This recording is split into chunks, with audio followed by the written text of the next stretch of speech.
A través del diagnóstico tenemos una certeza, detectamos las áreas susceptibles de mejora para corregirlas cuanto antes. Realizamos una combinación de estudios neuropsicológicos, genéticos y test de diagnóstico rápido en la propia clínica en un corto plazo de tiempo.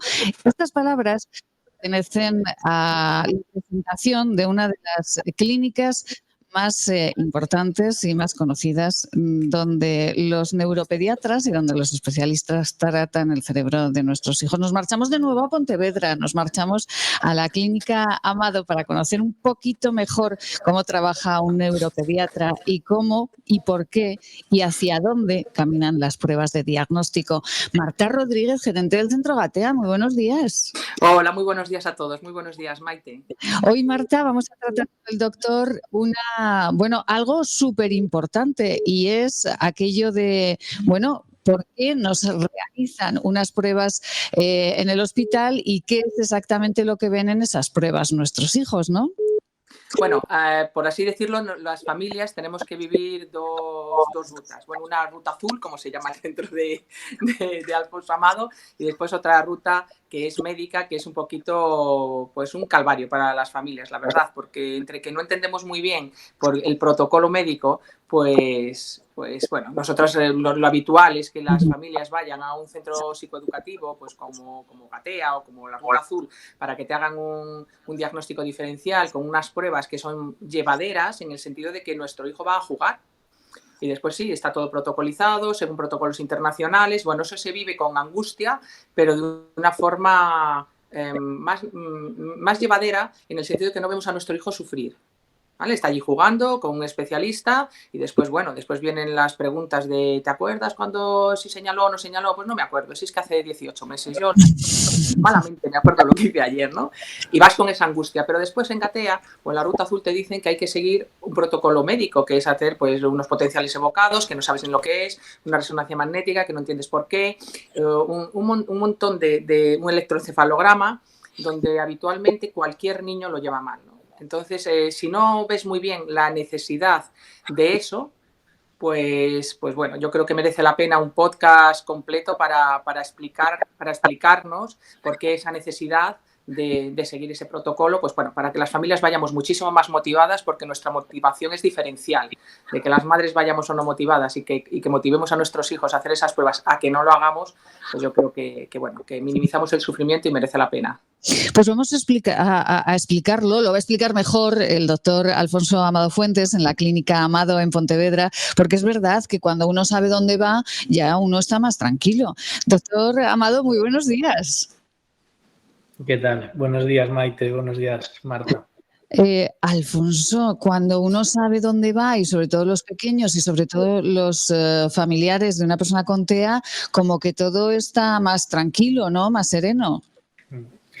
Sí, eso que comentaba Marta, lo oímos muchísimo de muchas familias, ¿no? Y yo tengo hijos y recuerdo ir con mis hijos a hacerle alguna analítica por alguna cuestión y lo que se suele decir, pasarlo yo peor que ellos, ¿no? Al final ellos lo pasan fatal, pero los padres lo vivimos con una sensación de angustia horrible. Entonces sí que merece mucho la pena pararse a explicar a las familias qué queremos conseguir con esas pruebas médicas, por qué las indicamos y algunas también por qué no las vamos a indicar, ¿no? Que al final sí que algunas familias oyen, pues yo conozco a alguien que tuvo TEA y le hicieron un electro, pero a mi hijo no se lo hicieron, pero el estudio genético, cuál se lo haces, cuál no. Y sí que es interesante explicar a todo el mundo pues por qué se hacen esas pruebas y por qué no se hacen otras pruebas. Pues vamos a ello. Nos planteamos un ejemplo cualquiera. Marta, ¿qué ejemplo podríamos poner? ¿Una familia, un niño? ¿Con qué edad? ¿Cuál es la edad más problemática o lo son todas? Que llega a la clínica Amado en Pontevedra y, pues tiene un problema. La madre cree o el padre cree que hay un problema. ¿Qué se hace? Pues yo creo que el ejemplo clásico es que tu hijo tiene 16, 17, 18 meses y empiezas a ver comportamientos, por supuesto, si es segundo hijo y el primero es normotípico, empiezas a ver que su desarrollo a partir de los 16, 17 y 18 meses no es como el de su hermano. Después viene el proceso de justificación, se parece a su tío, se parece a su padre, se parece al abuelo. Ese es un proceso que dura más o menos en función de tu historia de aprendizaje. ¿vale? Y bueno, pues entonces empieza lo que hablábamos a veces con Alfonso, y que tu sogra te dice, que tu amiga te dice con la mejor intención, y después el pediatra te dice que le dejes, que qué prisa hay, ¿no? Una vez superadas todas esas barreras, que es como una especie de gincana que tenemos que superar las madres, y digo las madres porque en un 90% de los casos somos nosotras, porque tenemos esa observación de 24 horas, 7 días a la semana, y nos está diciendo que algo no va bien. Entonces, cuando decimos que algo no va bien, pues normalmente nos metemos en Google, desconozco el motivo, porque claro, en Google hay de todo, o le preguntas a tu pediatra, ¿no? Que le pasa, si tienes suerte te deriva a un neuropediatra, si tienes mucha suerte te deriva donde Alfonso Amado, y después, si no, pues eso, vienen a Gatea. Nosotros les planteamos que hacemos un diagnóstico diferencial, pero que después hay un protocolo a través de sanidad que hay que realizar. Y entonces ahí nos estamos encontrando con padres que dicen, ¿tú me puedes decir si tiene autismo o no?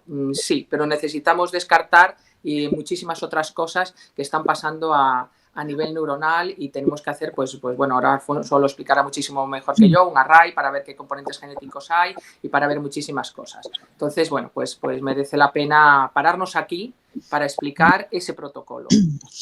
Doctor, se decide que hay que hacer unas pruebas, ¿y con qué se inicia el proceso?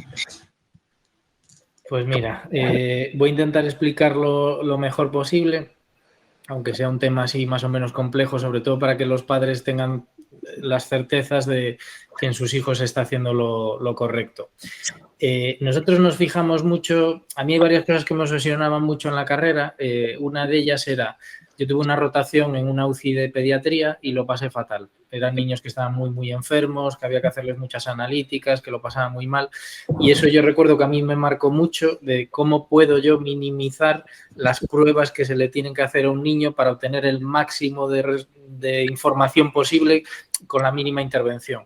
Entonces, siempre me obsesioné mucho con cosas que no supusiesen un problema para el niño, pero que a mí me diesen muchísima información, porque al final son niños, no son adultos, y tienes que tratar a toda la familia.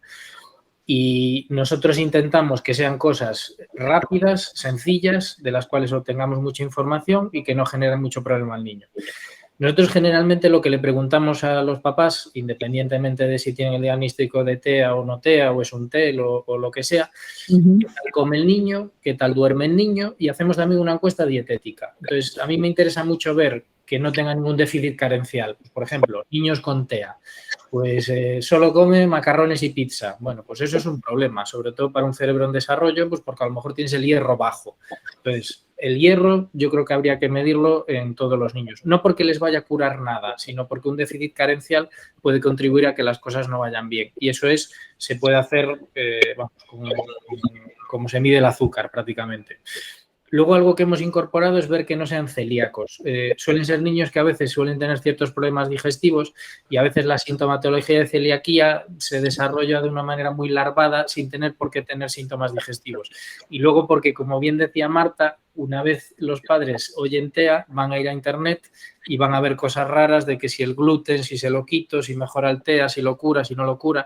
Entonces, muchas veces cuando hacemos una analítica le decimos, no es celíaco, ya todo ese tema ya se va, como decíamos antes, ya se cierra y punto, ya no lo sacamos más.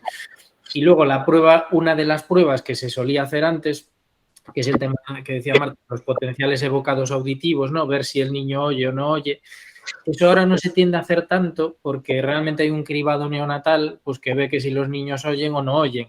Y es muy raro que una madre no sepa que su hijo no oye. O sea, no me voy a enterar yo y su madre no se va a enterar de que el niño no oye. Eso es raro. Y luego la prueba más importante sería lo que comentaba Marta del tema de los estudios genéticos. Yo cuando empecé la residencia, yo veía que pues llegaba un niño con un TEA y había como un cortapega de todos los estudios que había que hacerle. Estudio metabólico, potenciales, electro, resonancia, no sé qué, 50.000 cosas. Y yo me daba cuenta de que siempre era normal. Es decir, que yo nunca veía que una enfermedad metabólica, puede ser, ¿no?, pero debutase de esa manera. Las resonancias siempre eran normales o no nos cambiaban la actitud a seguir. Es decir, no le veíamos demasiado, los electros a veces eran difíciles de interpretar y de repente empecé a investigar y vi que realmente los estudios genéticos tenían una rentabilidad no muy alta, pero de un 20-25%. Entonces, había 1 de cada 4 niños que llegaba a un diagnóstico genético con el signo guía de TEA. Entonces, mi tesis doctoral fue precisamente demostrar que los estudios genéticos en los niños con trastornos del espectro autista eran rentables y había que hacerlos a todos los niños con TEA. Y había que eliminar todo lo anterior de someter al niño a resonancias, electros, analíticas, pinchazos, y que al final con un estudio genético tenías muchísima más información. Y luego también porque interesa que seamos, que la información que reciban las familias sea homogénea. Me explico. No puede ser que vayas a un neurólogo y te diga, tú tienes que hacer un electro y una resonancia. Vayas a otro y te diga, tienes que hacer un estudio genético. Vayas a otro y te diga, tú no tienes que hacer nada. Pues hombre, lo lógico es desarrollar ciertas escalas de predicción clínica que te digan, tienes que hacer un estudio genético porque esto es muy rentable. Esto, Marta, disculpe, doctor, esto, Marta, sí que ocurre mucho, ¿no? Que cada neurólogo, cada neuropediatra, no sé si los términos son los correctos, Marta, pero sí que cada uno tiene un protocolo distinto, ¿no? No hay como asentado un camino y los padres pueden marearse un poquito, ¿no? Además de que hablaremos después que realizar un electro o realizar una resonancia en un niño con TEA es más complejo, ¿no? Más complicado. Sí, yo le llamo el calvario de los primeros 12 meses, que es desde que tú tienes la suerte de observar que en tu hijo hay algo que no evoluciona de una forma ordinaria, vamos a llamarle, y después viene el calvario de médico en médico, y no, pues es un familiar de, eso se lleva mucho, no sé si en España o en el mundo entero, de una segunda opinión, una tercera opinión, una cuarta opinión, y no encuentras 2 opiniones iguales, ¿no? Entonces es como, bueno, yo recuerdo que duró un año y pico. Yo tengo padres que cuando vienen a Gatea pues traen como 5 o 6 informes, de la pública, de la privada, de la medio concertada, ¿sabes? Es como, claro, si hubiera unanimidad, pero es que al final yo tengo, de mi hijo concretamente, 6 diagnósticos diferentes, y ahí tenemos pues un rosario de psicólogos, de pediatras, de neuropediatras, diagnósticos diferentes que ahora... que me he especializado en autismo, digo, bueno, si es que al final estaban diciendo lo mismo con diferentes palabras, pero yo era economista, bueno, era y lo soy, que no se me ha olvidado, pero me refiero a que yo era economista, en un lenguaje muy complejo me estaban diciendo lo mismo de diferentes maneras, entonces uno me decía, solo es necesario el electro, y yo hice el electro, pero después iba otro y decía, ¿cómo no te han podido decir que hagas una resonancia magnética? Entonces iba a hacer la resonancia magnética. Cada una de las pruebas para mi hijo, y yo quiero pensar que para todos los niños, es muy aversiva.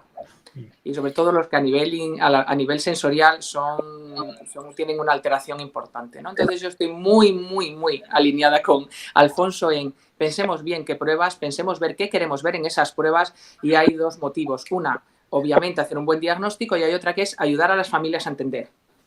De una forma, al final, una analítica, un análisis genético, una resonancia es algo no cuestionable, es algo objetivo que tienes delante y que los padres no podemos cuestionar. Y necesitamos no cuestionarlo, necesitamos pruebas objetivas que nos digan, tu hijo no es celíaco, descarta toda esta pandilla de gente que dice que si tú le quitas el gluten a tu hijo se cura, ¿no? Tiene que ver mucho con que te digan que su cerebro, que su cuerpo calloso, que tiene una disgenesia en el cuerpo calloso y que eso justifica cosas que pasan. Que no tienen que ver con el autismo, pero que posiblemente haya que trabajar para eso, para que los 2 hemisferios, te lo explica un neurólogo, tú lo entiendes, te pone una prueba adelante y te activa. Te activa para trabajar. Pero si nosotros lo que hacemos es cada uno opinar de una forma diferente, ocurre lo contrario, y es, no puedo más, no lo soporto, esto es un horror, y lo que hacemos es pues desactivar a las madres, que son nuestros grandes colaboradores. Nosotros somos sus grandes colaboradores. Necesitamos a padres, madres súper motivados y activados para empezar la intervención cuanto antes. Lo retrasamos, además, lo que dice Alfonso, es que además lo estamos retrasando. O sea, una visita a la clínica de Alfonso es una visita a la clínica de Alfonso, la semana siguiente te pones en acción.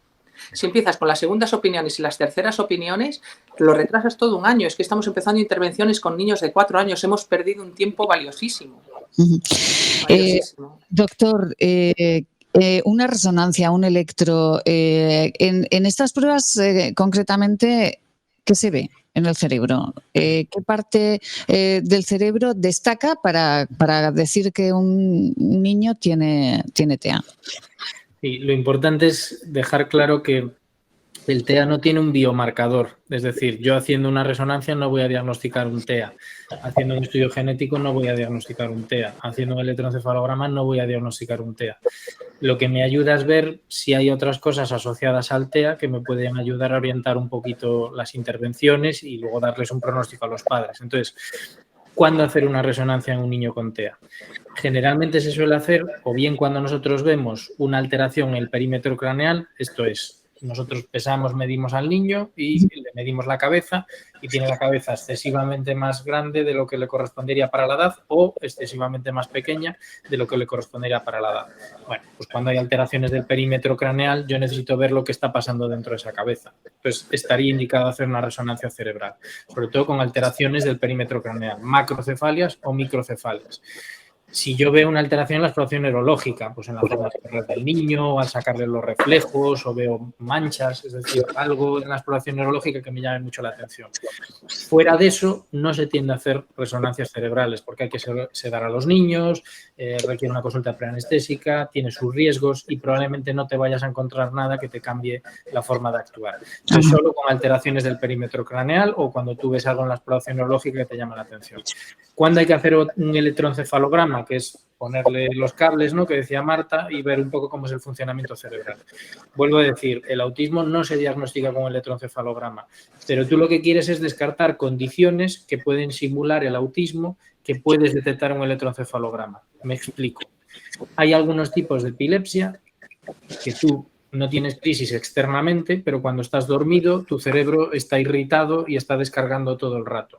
Son unos tipos de epilepsia raros, pero que lo que ocurre en estos niños es que tienen una regresión, pero una regresión muy marcada. O sea, un niño que habla, se comunica, interacciona, no tiene ningún problema y de repente se estanca y va hacia atrás. Deja de hablar, de comunicarse, de interaccionar. Bueno, pues cuando nosotros nos cuentan los padres la importancia de escuchar a las familias, cuando los padres nos cuentan que hay una regresión, es decir, había un desarrollo neurológico normal y de repente hemos ido hacia atrás, ahí sí está indicado hacer un electroencefalograma. Fuera de esas indicaciones no se suele hacer un electroencefalograma en general. Y luego la prueba que sí que es muy importante, que comentaba, que sí se debe hacer en todos los niños con un trastorno espectro autista, es un estudio genético. El estudio genético inicial es lo que se llama un array, que es ver si tiene trozos de más o trozos de menos en sus genes. Eso mucha gente y los padres lo argumentan muy bien. Dice, pero si encuentras algo, ¿va a cambiar algo? Y la respuesta es, ahora mismo no. Ahora mismo lo único que me va a decir es que hay otros niños con esa alteración genética y que suelen ir de esta manera. Pues hay que estar más pendientes de una cosa, más pendientes de otro, suelen asociar esto, no asociar lo otro. Me da más información como clínico, pero no va a variar las terapias que va a hacer. Eso muy probablemente. Pero a lo mejor a medio o largo plazo sí puede tener su trascendencia. Conforme la terapia génica pues pueda ampliar su espectro de intervención. Ahora mismo no, pero bueno, nosotros tenemos un par de niños en terapia génica, pues de diagnósticos genéticos y ensayos clínicos que había por ahí. Entonces, no va a cambiar a corto plazo, a lo mejor a medio o largo plazo puede cambiarlo, pero sí nos da una certeza a los clínicos a la hora de manejar el caso. Entonces, resonancia solo en determinados casos, electro en determinados casos, bajo criterio médico, array en todos los casos. ¿El estudio genético en qué consiste, doctor? Para los que somos profanos en la materia, es una analítica. ¿Qué es exactamente un estudio genético? Es una analítica de sangre. Se hace una extracción de sangre, se envía a un laboratorio, se procesa y lo que se ve es inicialmente si hay trozos de más o trozos de menos en sus genes, si tiene trozos de más o trozos de menos. Si ese estudio es normal, en algunos niños también se hace otro estudio que se llama un estudio de exoma, que es ver pequeñas mutaciones, cambios más pequeñitos. Los estudios genéticos inicialmente eran poco accesibles porque eran muy costosos de realizar a nivel de precio y a nivel de técnica. Eso ha cambiado exponencialmente cada año y cada vez son más económicos y cada vez obtenemos los resultados en menos tiempo. Entonces, un array ahora mismo tiene un precio pues más o menos accesible dentro de lo que era hace años. Sí. Tiene un tiempo de respuesta accesible que es más o menos de un mes. Entonces, bueno, yo espero que cada vez se hagan más accesibles y más económicos y se pueda llegar cada vez a más niños con TEA. Alfonso, no lo sé, perdona un segundo, Maite, si digo una tontería, no, en mi caso sí que se lo hice a Jorge y la verdad es que era un dineral. También a mí como madre me quise hacerlo para ver si hay a nivel genético alguna predisposición para alguna enfermedad, sobre todo en autismo grado 3, donde nuestros niños no refieren sintomatologías, pues por ejemplo se me antoja de, pues no sé, Alfonso, de diabetes o de que si hay una predisposición genética para algún tipo de enfermedades que yo tenga que tener en vigilancia especial con mi hijo, que tiene alteración. Con mi hijo hablo, mi hijo, nuestros hijos, los hijos de nuestras madres, ¿no? Para nuestros hijos de grado 3 que no hablan y tienen sensorialmente alteración a nivel interoceptivo, con lo cual vamos a tener muy poca información y muy poca sintomatología para poder ir al médico. Entonces, si ese análisis genético me está diciendo que mi hijo tiene predisposición para esta enfermedad, yo esas enfermedades las pongo en cuarentena, bueno, rezo mucho, las pongo en cuarentena, pero sí la vigilamos, sí las vigilamos, o no sirve para eso. Eso que comentas es súper interesante. O sea, el hecho de que me plantees esto, ya me voy contento para casa, vamos, te lo juro, ¿eh? O sea, que alguien que es economista, que tiene un centro de intervención, me plantea a mí preguntas como la que me acabas de plantear, vamos, ya mi trabajo está hecho.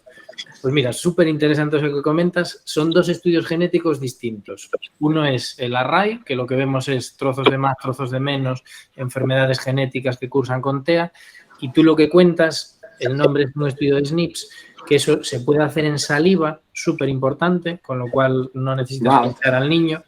Y lo que te ve es predisposición a enfermedades comunes. ¿Qué es lo que dices tú? Pues mira, Jorge tiene más riesgo de tener diabetes. Oye, le voy a meter mucha caña con la dieta, le voy a hacer una glucemia una vez al año, voy a revisar mucho lo que come. Jorge tiene predisposición a ser celíaco. Oye, pues a lo mejor sí que le hago los anticuerpos de celiaquía una vez al año para que no se me pase nada.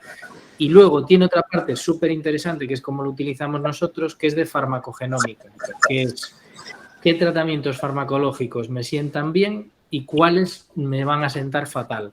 Entonces, eso ya te predice qué fármacos van a ir mejor si los tienes que utilizar en qué niño, cómo los va a metabolizar, si tú vas a tener que usar dosis bajas, dosis altas, y eso es un estudio que se hace en saliva y nosotros aquí lo intentamos hacer también, es mucho más económico que el Array, pero es importante distinguir que son dos estudios distintos, uno es el Array, enfermedades, y otro es el estudio de SNPs, que se hace en saliva, que son predisposición a enfermedades comunes, farmacogenómica y alguna cosilla más.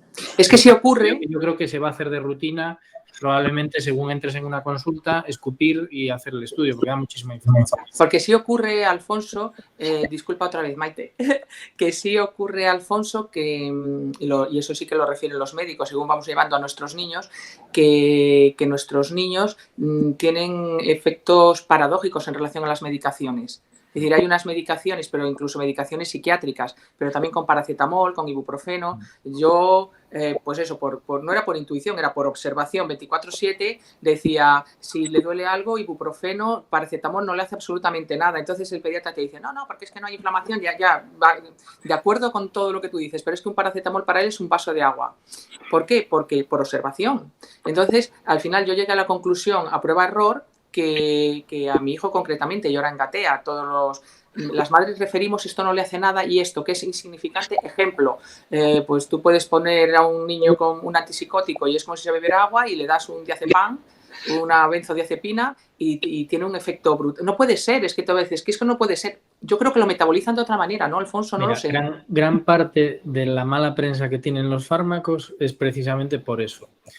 Te pongo un ejemplo que lo va a entender todo el mundo. Yo soy un niño epiléptico, le tengo que poner un antiepiléptico que se llama carbamazepina y es chino o vietnamita o japonés, es decir, si es asiático, antes, por ficha técnica del fármaco, antes de ponerle el fármaco le tengo que hacer un estudio genético, porque si tiene una variante X, le va a producir unos efectos secundarios terribles. Entonces yo lo que me pregunto es, ¿por qué si es asiático, si le puede pasar también un europeo, aunque sea menos frecuente? Entonces, me da la impresión de que los estudios de farmacogenómica los tenemos que incorporar ya a la práctica clínica diaria, porque no tiene mucho sentido eso que comentas tú del ensayo-error. Pues voy a probar qué tal con el Risperdal, pues le sentó como el culo. Bueno, hombre, pues a lo mejor es que lo podías saber antes haciéndole un estudio de farmacogenómica o utilizar dosis más bajas. Entonces, es una herramienta que yo creo que es muy útil y, como digo, que probablemente se generalice en el futuro. Y que ahí es cuando vemos que las madres tenéis razón. Vale, no le hace nada el paracetamol. Bueno, es que no metaboliza bien el paracetamol. Y ahí es cuando le empezamos a dar una pátina de ciencia a lo que nos contaban las madres. Bueno, es impresionante. A mí me encanta porque además es verdad que, bueno, las que tenemos ya hijos más mayores, todo esto que comenta Marta y que comenta el doctor Amado es cierto. O sea, íbamos al pediatra y decíamos, no es que el niño, es que la niña, y nos decían, bueno, ahora los médicos con ese humanismo pues saben que no sabemos mucho de ciencia, pero estamos, como dice Marta, 24/7 y sabemos perfectamente lo que le ocurre a nuestro hijo. Lo vamos a dejar aquí, es muy interesante. Continuaremos hablando de pruebas médicas, de qué vemos, qué ven los neuropediatras, qué ve el doctor Alfonso Fuertes en esas pruebas genéticas. Pero sí que vamos a dejar en el aire un tema del que seguro las personas que nos escuchan quisieran que hablásemos, que hablase el doctor y que hablase Marta, naturalmente. Yo solo pregunto, doctor, una recomendación para los padres de niños pequeñitos, de casi bebés. ¿Pantallas sí? No, el teléfono móvil se lo dejamos cuando estamos comiendo en un restaurante, podemos dejárselo todos los días. ¿Qué ocurre con las pantallas y el cerebro humano? Bueno, algo que, claro, las pantallas han irrumpido en los últimos 15, 20 años, ¿no? Entonces estamos viendo ahora las consecuencias en los niños de una exposición que antes no se producía, y los niños pues hace más tiempo pues lo que hacían era estar con otros niños, jugar con cosas, pero ahora mismo lo que están es recibiendo muchos estímulos que van solo en una dirección y que no hay esa bidireccionalidad para interactuar con algo. Y eso en una etapa clave que es entre el año y los 3 años, que es cuando los niños empiezan a mirar a la cara, a interaccionar, a comunicarse, a hablar, eso tiene un impacto muy negativo. Y yo, bueno, siempre lo digo, ¿no? Que los neurólogos y los pediatras deberíamos dar un paso al frente para decir pantallas electrónicas, pero por debajo de los 3 años, no siendo extremistas. Es decir, pues yo tengo hijos, por lo que comentaba, ¿no? Pues en un restaurante, en una cafetería, bueno, lo ideal es que no, pero si no queda más remedio no pasa nada. Pero si es en el día a día, eso lo ideal es eliminarlo por completo por debajo de los 3 años. Bueno, ahí es nada, Marta. Dicho queda. Ahí Vamos, es nada. Me alineo totalmente. Es más, bueno, yo pondría una gotita más, y es a los niños de 0 a 3 años, pantallas cero por una cuestión de salud. Y lo que yo a veces le digo a las madres, el ser madre de una persona con autismo es complicado, el nivel de estrés, de cortisol, de adrenalina, estamos totalmente intoxicadas. Entonces yo a veces sí recomiendo una pantalla justo por ese efecto que dice Alfonso que da la pantalla, que es que me desconecta de la realidad. Entonces, las mamás a veces necesitamos esa desconexión de la realidad. El mismo argumento que me vale para los niños, no, porque no quiero que se desconecte con la realidad, porque para su evolución necesita la estimulación que le ofrece la vida real, para su aprendizaje necesitamos eso, y eso tiene que ocurrir sin pantallas. Y después con las mamás, cuando el nivel de sufrimiento llega a límites a veces insoportables, es, oye, para eso están las pantallas, ponte una pero sabiendo lo que estás haciendo. Entonces yo digo, pues de 10 a 11 de la noche, cuando ya el cansancio y lo que he vivido ese día me está pesando mucho a nivel emocional, a nivel cognitivo, a todos los niveles, me pongo una pantalla y de verdad yo lo que noto es que mi cerebro hace, se acabó, lo sentimos todos, al final es una forma de evadirnos. Pues no te fumas un porro, no te bebes un whisky, te pones una pantallita y te ves una peli de Netflix, ¿no? Entonces, bueno, tiene su no sé si es terapéutico, Alfonso, no se puede decir terapéutico, pero sí es que es una pequeña herramienta, pero vale para las madres, a los niños es contraproducente, y decirle a una madre esto le hace daño a su hijo es saber que la madre no lo va a hacer, porque todas las madres queremos lo mejor. Pasa que no nos lo dicen porque ahora hay muy pocas cosas que se puedan decir sin que alguien se ofenda. Pues ya está, dicho, de 0 a 3 años, pantallas cero. Pantallas cero es el consejo, además de todo lo que hemos aprendido, ahora cuando ya llevemos a nuestros hijos al neuropediatra, cuando nos digan que tenemos que hacer determinadas pruebas, entenderemos mejor el porqué de esas pruebas y a qué nos conducen. Doctor Alfonso Amado, un abrazo muy fuerte, muchísimas gracias. Un abrazo muy fuerte también a todos los profesionales de la Clínica Amado en Pontevedra, y aquellos que quieran saber más, pues solamente tienen que irse a internet y ahí encontrarán toda la información. Marta Rodríguez, un placer. El Centro Gatea está, vamos, pero floreciendo, ¿no? Cada día más. Jolín, no dejamos de aprender. Muchísimas gracias a ambos. Gracias a todos. Gracias.